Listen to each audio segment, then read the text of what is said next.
Are you thinking about making the move to the greater Salt Lake area, the Wasatch Front, and you need some information to make the decision if it is the place for you and potentially for you and your family? Well, I'm going to share with you some pros and cons, no sugarcoating, the good, the bad, and the ugly. That way you have the information needed to make the decision if it really is the place for you. My name's Dinko. I'm a licensed real estate agent and a licensed mortgage broker in the state of Utah. If you need to get a hold of me, my contact information will be down below. Call or text me anytime. My team and I love helping people making the move to Utah. Let's start with the cons first, since if you're thinking about moving to the Wasatch Front, the Salt Lake metro area, I'm assuming there's already some pros, or at least I hope, pulling you to the area. So let's start with the cons first. Air quality is a big con in the state of Utah, and especially along the Wasatch Front where the metro of Salt Lake lies and more than 80% of Utah's population lives. Now, what an inversion is, the hot air traps the cold air below and it acts like a lid, and you have mountains around so the pollution can't escape. This article here shows the lid. So you have the hot air trapping the cold air down here below, and as the pollution can't get out, you have smog and haziness. As this article shows here, the mountains become blurry, or you can't see them all together for about a day or two until a snowstorm or high winds come through and push that pollution out. And it's kind of a catch-22 because the snowstorm can now cause cold air down below. Utah's a sunny state. Warm air comes from the top, and now again you have a lid trapping the polluted air down below. And that's why the winter months in Utah are called the inversion season, because it does happen a few times throughout the year. Now, the summer months are also susceptible to it because of the fires that take place in Utah and California. As that smoke blows to the Wasatch Front, the nights and the mornings cool off, and then when the sun starts becoming stronger throughout the day, it again traps the dirty air down below, and that can happen during the summer months as well. So air quality is definitely something to keep in mind when you're making a move to Utah. Another con are the rising home prices in the greater Salt Lake area along the Wasatch Front.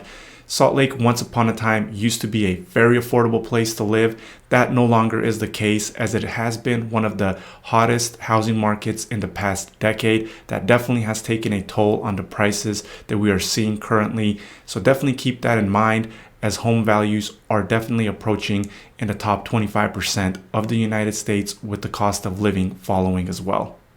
Now, another con, if you don't like snow, the Wasatch Front might not be the area for you.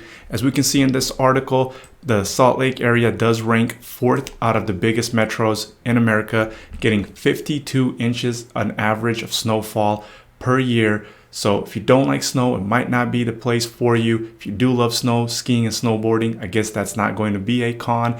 And the good thing is the snow melts once it falls. Really rarely do we have snow just lingering around. And even after big snowstorms, it does melt away because it's still very sunny during the winter months. And the winter months are not as cold as you're going to see in Boston, Chicago, and places like that. I did once have to clean a car in Chicago. I was spending a couple of nights over there, and a snowstorm fell. It took me about 20-25 minutes to try to clean the snow off. Couldn't even get it all off the car, and the snow definitely just lingers on the cars, on the streets. So that's definitely something you're not going to see along the Wasatch Front, but definitely do keep in mind there is a lot of snow. If you don't want any snow, it definitely probably isn't the place for you.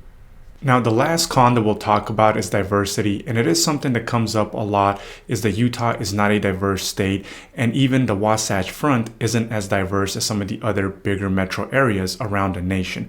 And that is true. It is growing. It definitely is getting more diverse, but you're not going to have the diversity that you're going to have in Los Angeles, New York, Houston, Dallas, and some of these other bigger metros. As we see in this article by the Desert News, workforce diversity is a goal for Utah employers, but they're only getting so far. And a University of California graduate, Frances James, she was offered a job in downtown Salt Lake by Goldman Sachs, and she did notice when she came to Utah that diversity wasn't like it was back home. So that definitely is something to keep in mind, is the diversity is changing. It is going to become a more diverse place, but it's definitely not going to be as diverse as some of the other bigger metros around the United States. Hit that subscribe button so you're notified when new videos drop. And if you like the video, do me a favor, hit that like button, leave a comment, help me with that YouTube algorithm. The first pro that we'll talk about is the job market. What good is a place if you don't have a job, don't have a paycheck, and can't pay the bills? Well, that definitely won't be the issue along the Wasatch Front, as Utah leads the nation in economic growth, as we can see here on this article by KSL.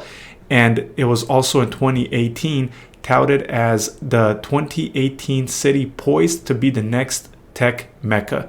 Now, luckily, that became Austin, Texas, so the cost of living in Salt Lake is still not as high as it is in the metro areas of Austin, Boston, Miami, Seattle.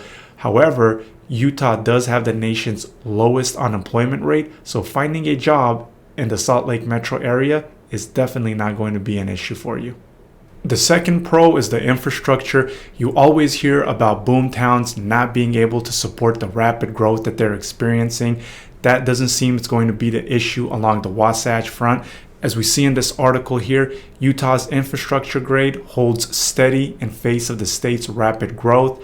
The new airport is beautiful. It's going to be able to handle the growth with ease. Roads are always being built with that in mind. The interstates are being expanded, and the greater Salt Lake area always ranks towards the top when it comes to traffic congestion, meaning you're spending a lot less time in traffic compared to the other bigger metros in the nation. So that's definitely a plus. Another pro is Utah is an outdoor paradise. This is my favorite pro of them all because the amount of things that you're able to do is limitless. As we can see in this article by KSL, Utah ranks the second most active state in the nation. You can do crazy things like mountain climbing, or if you want to do something more relaxing, like going to the natural springs. During the winter months, you can go sledding, skiing, snowboarding on the best snow on earth. You can also go biking and hiking. The trails are amazing. The views are breathtaking. And The View, it's actually called The View. It's a small hike, or you can just take a 30-minute walk and be at the bottom of that mountain. You see the entire valley. You see the whole downtown. It's truly breathtaking.